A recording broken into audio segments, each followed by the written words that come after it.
Bharatiya Janata party जिंदाबाद जिंदाबाद जिंदाबाद। और भाई टेकचंद जी को आशीर्वाद देने के लिए पृथ्वी के कोने कोने से आए हुए सभी आदरणीय बुजुर्गों, भाइयों, नौजवान साथियों, माताओं, बहनों और प्यारे बच्चों, मैं कोई लंबी चौड़ी बात करने नहीं आया।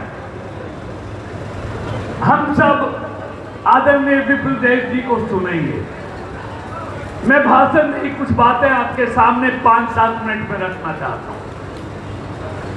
2014 से पहले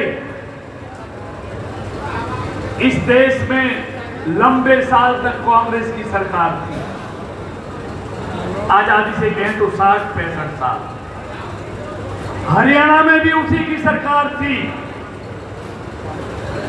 भारतीय जनता पार्टी को तो पहली बार आप लोगों के आशीर्वाद से देश में भी और प्रदेश में भी पहली बार मौका मिला। उससे पहले के देश के और प्रदेश के और इस विधानसभा के हालात देख लो, लोकसभा के हालात देख लो, और उससे के पहले के हालात भी आपसे छुपे हुए नहीं। अब मैं अगर विस्तार से सारी बातें करूंगा तो बहुत समय लगेगा। मित्रों, 2014 से पहले आपको 24 घंटे बिजली मिलती थी? बताओ जरा, 24 घंटे बिजली किसने दी? हमने दी। 60 साल उनका राज रहा। शहरों में बिजली आती थी, गांवों में नहीं आती थी। आती कम थी, जाती ज्यादा थी। इन चीजों को भूल तो नहीं गए हो आप? बिजली नहीं,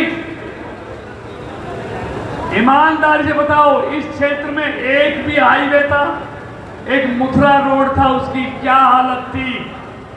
आज एक हाईवे नहीं, आज फरीदाबाद को कई हाईवे दे दिए, नोएडा और जेवर से भी जोड़ दिया। और मैं आपको कह रहा हूं, एक बार आप ताज ये दिल्ली बड़ौदा पे चढ़ जाना, उसके बाद देश के किसी हाईवे पे पहुंच जाना। इस तरह फरीदाबाद लोकसभा को जोड़ दिया गया है।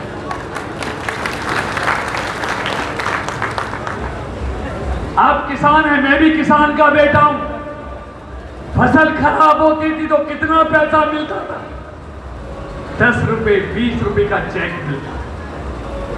मित्रों, मैं पूछना चाहता हूं, पत्रकार खड़े हैं, कांग्रेस के मित्रों से, 10 साल हुड्डा जी की सरकार रही, किसानों की फसलें बर्बाद हुई, मुआवजा दिया 10 साल में 1100 करोड़ रुपए, और बीजेपी की सरकार ने 10 साल में मुआवजा दिया किसानों को 13,000 करोड़ रुपए।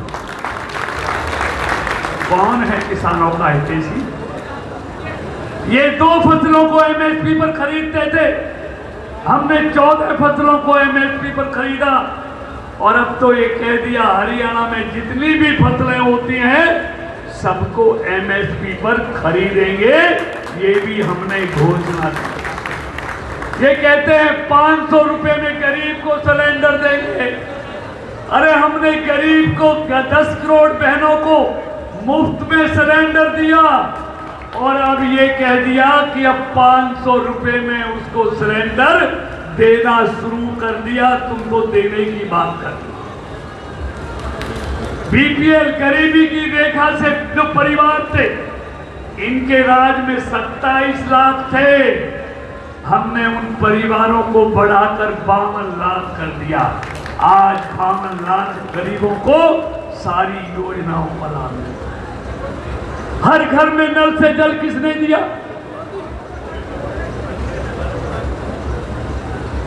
गैस का सिलेंडर हो, 5 लाख रुपए का मुफ्त में इलाज हो।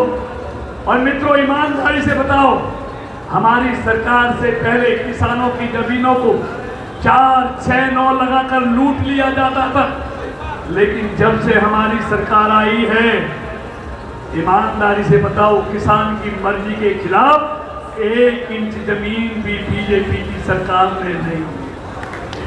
अगर ली है तो किसानों से सौदा करके ली। भरपूर पैसा दिया है।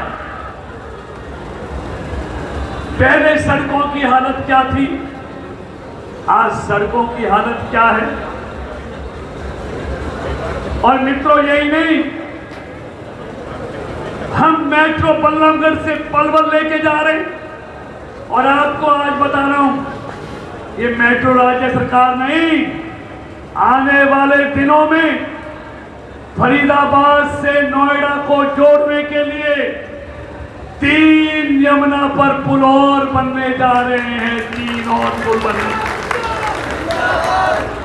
यही नहीं है, हम मेट्रो को, आपको बता रहा हूं, मेरी बात याद रखना, हम गुड़गांव से फरीदाबाद और फरीदाबाद से नोएडा को भी मेट्रो से जोड़ रहे हैं। तो हम सारे शहर को दिल्ली से लेके नोएडा, गुड़गांव, चारों तरफ मेट्रो चलाने का प्रावधान हमने कर दिया है। और मैं, बातें तो बहुत हैं, आप ईमानदारी से बताओ, जब से ये हाईवे निकले हैं, विकास आया है, आपकी जमीनों की कीमतें क्या बढ़ गई हैं, बताइए ईमानदारी से। जो लाखों में बिकती थी, आज करोड़ों की कीमत हो गई है। ये किसके कारण से हुआ है? ये क्योंकि डबल इंजन की सरकार थी, ऊपर मोदी की, हरियाणा में मनोहर नायक जी की, इसलिए विकास हुआ है। पूरी दुनिया में भारत आर्थिक तौर पे भी मजबूत हुआ है और भारत की सांस्कृतिक विरासत को भी मजबूत किया है। मित्रों, मैं लंबी बात नहीं कहता, फिर आएंगे चुनावी सभाओं में। आज कांग्रेस किसके साथ मिलकर चल रही है? उस नेशनल कॉन्फ्रेंस के साथ कश्मीर में, जिसने कहा है हम जीतेंगे तो 370 को फिर से लागू करेंगे। उनके साथ कांग्रेस मिलकर चुनाव लड़ रही है। वो कहते हैं अगर हम जीतेंगे तो कश्मीर में फिर से 2 झंडे फहराएंगे। अब तो तिरंगा फहराता है मोदी जी के आने के बाद, दूसरा झंडा वहां दिखाई दे। क्या चाहते हैं? कि मोदी को हटाने की जिद में देश को बर्बाद करना चाहते हैं? ईमानदारी से बताओ, अगर मोदी जी की सरकार नहीं होती तो कश्मीर से 370 हट सकती थी, अयोध्या में राम मंदिर बन सकता था। अयोध्या क्या, काशी हो, उज्जैन का महाकाल हो, केदारनाथ, बद्रीनाथ, जितने भी तीर्थ स्थान हैं, सबको हाईवे से जोड़ा जा रहा है, सबको खूबसूरत बनाया जा रहा है। इसलिए तो मैं कहता हूं, मोदी जी के आने के बाद इस देश की सांस्कृतिक विरासत को भी मजबूत करने का काम किया है। दुनिया में भारत की प्रतिष्ठा बढ़ी है, 11वें से 5वें नंबर पर आया है। अगले 2 साल में भारत दुनिया की तीसरी सबसे बड़ी आर्थिक शक्ति बनने जा रहा है। अमेरिका, चीन और भारत, ऐसी शक्ति भारत बनने जा रहा है। तो मित्रों, मैं कहना चाहता हूं, बातें बहुत हैं, सब कुछ आपके सामने है, बिजली से लेके पानी, सड़क, हाईवे। और जब टेकचंद जी विधायक थे तो एक कॉलेज हो, नर्सिंग कॉलेज हो, स्कूल, मॉडल संस्कृति स्कूल हो, पुल हो, सड़कें हो, चौपाल हो, सारा विकास आपने देखा था। तो इसलिए मैं कहता हूं, अगर हरियाणा के विकास की गति को आप बनाए रखना चाहते हैं, अगर पिथला की स्किल डेवलपमेंट यूनिट दूधौला में 1100 करोड़ की लागत से आप देखते हैं 15,000 बच्चे पढ़कर रोजगार पाते हैं, तो ऐसे सारी चीजें नहीं। आप चाहते हैं पिथला के विकास की गति भी लगातार बनी रहे और तेज होगी, तो भारतीय जनता पार्टी का कमल का फूल खिलना बहुत जरूरी है।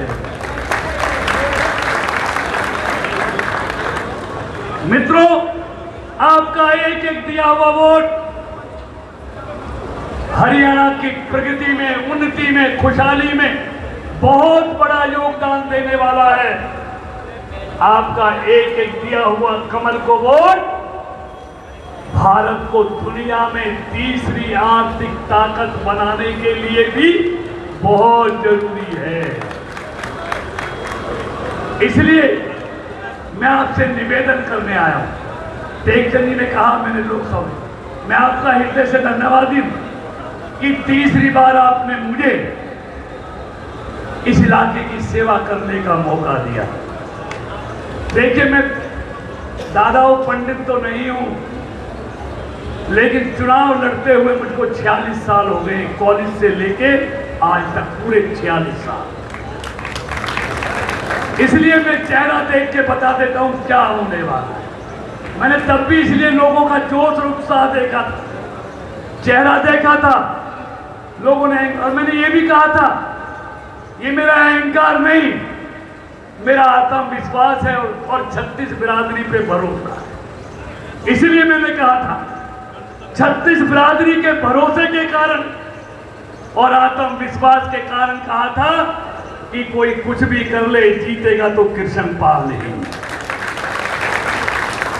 इसलिए मुझे आज भी 36 बिरादरी पे भरोसा है और आत्मविश्वास है कि इस बार जो अब तक पिछला में नहीं हुआ, इस बार मुझको वो होता हुआ दिख रहा है।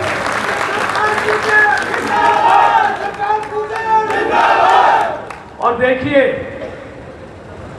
मैं जो कुछ हूं अपनी पार्टी नेतृत्व के कारण, पार्टी के कारण से, और आप क्या, और मेरी पार्टी जो कहती है वो करती है। मेरा नेतृत्व जो कहता है 100% उसको पूरा करता है। चाहे 370 हो, अयोध्या हो, 3 तलाक हो, कुछ भी हो, उसको पूरा किया। मैंने पिछले चुनाव में भी जोर जोर से कहा था कि मोहना में हमारे विरोधी चुनाव के कारण इस प्रयास में माहौल खराब है। और मैं आज भी कह रहा हूं, चिंता मत करना, बहुत नजदीक वो घड़ी आ गई है जब मोहने का कट बनने जा रहा है।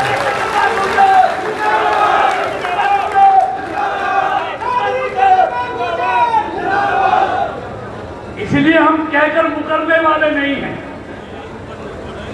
हम थूक कर चाटने वाले नहीं हैं।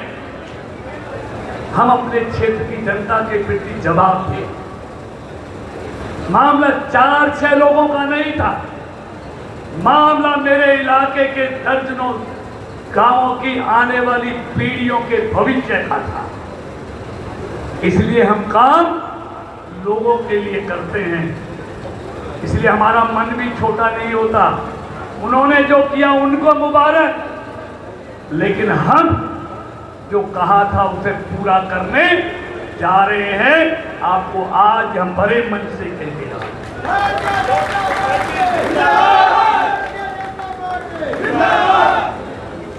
आप सबको बहुत जल्दी बुलाऊंगा। आचार संहिता लगी है, इसलिए ज्यादा नहीं बोल सकता, लेकिन इतना विश्वास देते हुए देखिए, बस आज के बाद आप हर एक टेकचंद शर्मा बन जाना। जहां टेकचंद ना पहुंच सके वहां आप पहुंच जाना, क्योंकि क्षेत्र बड़ा है, हर घर में नहीं, घर घर में अलग जगानी है। और जो कमी लोकसभा में पिछला में थोड़ी सी रह गई थी, मुझे विश्वास है वो भी पूरी होगी और ऐतिहासिक जीत भी आपके आशीर्वाद से पिछला में होगी। यही निवेदन आपसे करने आया था। जरा हाथ खड़ा करके विश्वास दीजिए। जिस तरह पार्टी ने टेकचंद जी पर विश्वास किया है, आप उस विश्वास पर खरा उतरेंगे तो बोलो भारत माता की, भारत माता की। नरेंद्र मोदी जिंदाबाद, नरेंद्र मोदी जिंदाबाद। भारतीय जनता पार्टी जिंदाबाद और